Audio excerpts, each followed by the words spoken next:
Hello, I'm very pleased to share our latest partnership report. This highlights the exciting and impactful activities that ADB and its many partners launched throughout Asia and the Pacific in 2021. It is clear to ADB that we cannot achieve our goals without our partners. The scale and complexity of the challenges our region faces require broad-based responses. Through partnerships, we build strong alliances, we promote knowledge-based solutions, and we expand funding for our developing member countries. In 2021, ADB helped mobilize nearly $13 billion from partners on top of the almost $23 billion in support from ADB's own resources. Of the $13 billion, $5 billion was for ADB sovereign operations, while $8 billion was for our non-sovereign or private sector operations, the highest ever amount non-sovereign co-financing in ADB's history. We thank all our partners for this valuable support.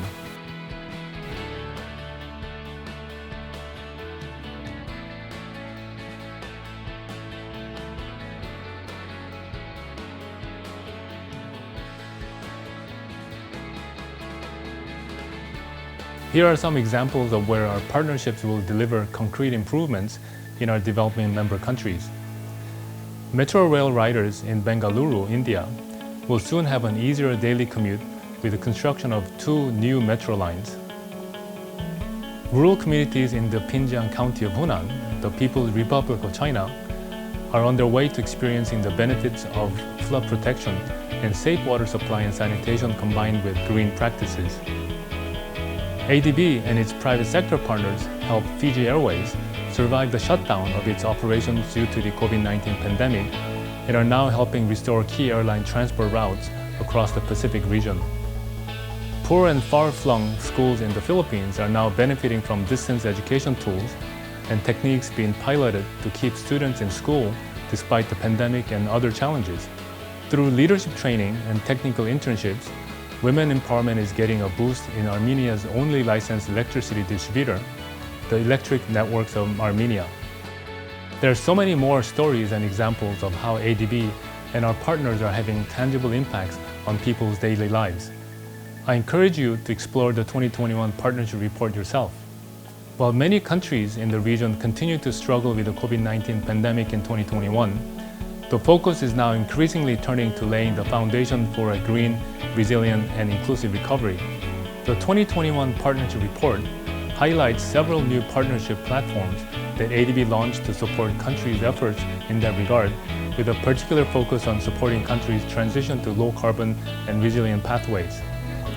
These include, for example, the Green Recovery Platform, which aims to mobilize both public and private climate finance in Southeast Asia, the Energy Transition Mechanism, which will support the early retirement of coal-fired power generation, the Community Resilience Financing Partnership Facility, which will support community-led activities to enhance climate resilience, and the Climate Action Catalyst Fund, which will facilitate access to carbon credits under the Paris Agreement.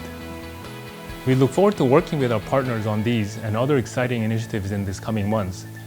Again, thank you to those who have collaborated with us over the past year as we faced unprecedented challenges.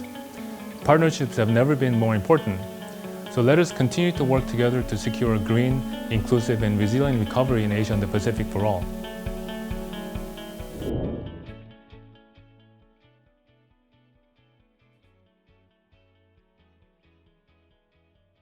Pakistan is recovering from a destructive locust infestation that affected agriculture and threatened the country's food security.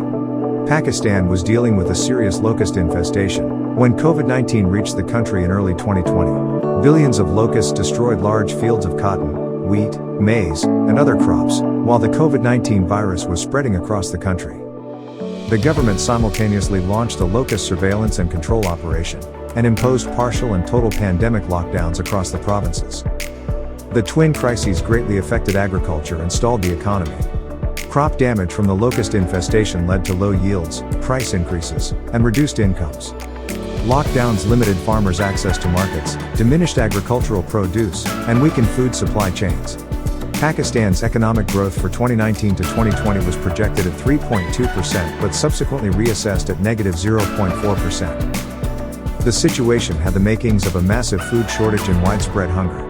In response, ADB and its partners are helping Pakistan increase its resilience to locust attacks. ADB approved the technical assistance, Pakistan, Strengthening Food Security Post-COVID-19 and Locust Attacks Project, in December 2020. ADB Project Officer Noriko Sato said, "We are helping Pakistan target destructive locusts with climate-ready, technology-based solutions to enhance data collection, pest management, and crop production.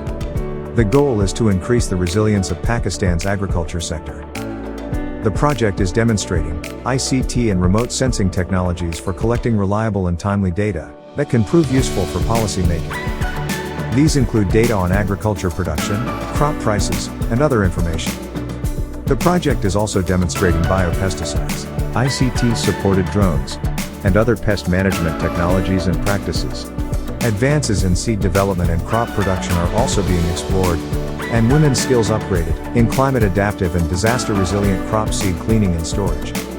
The project is also supporting the Pakistan's Ministry of National Food Security and Research in conducting an assessment of the country's agriculture and food security situation that will contribute to timely and evidence-based policy decisions. The Anti-Locust Project is expected to directly benefit 2,000 Pakistani farmers and local non-government organizations.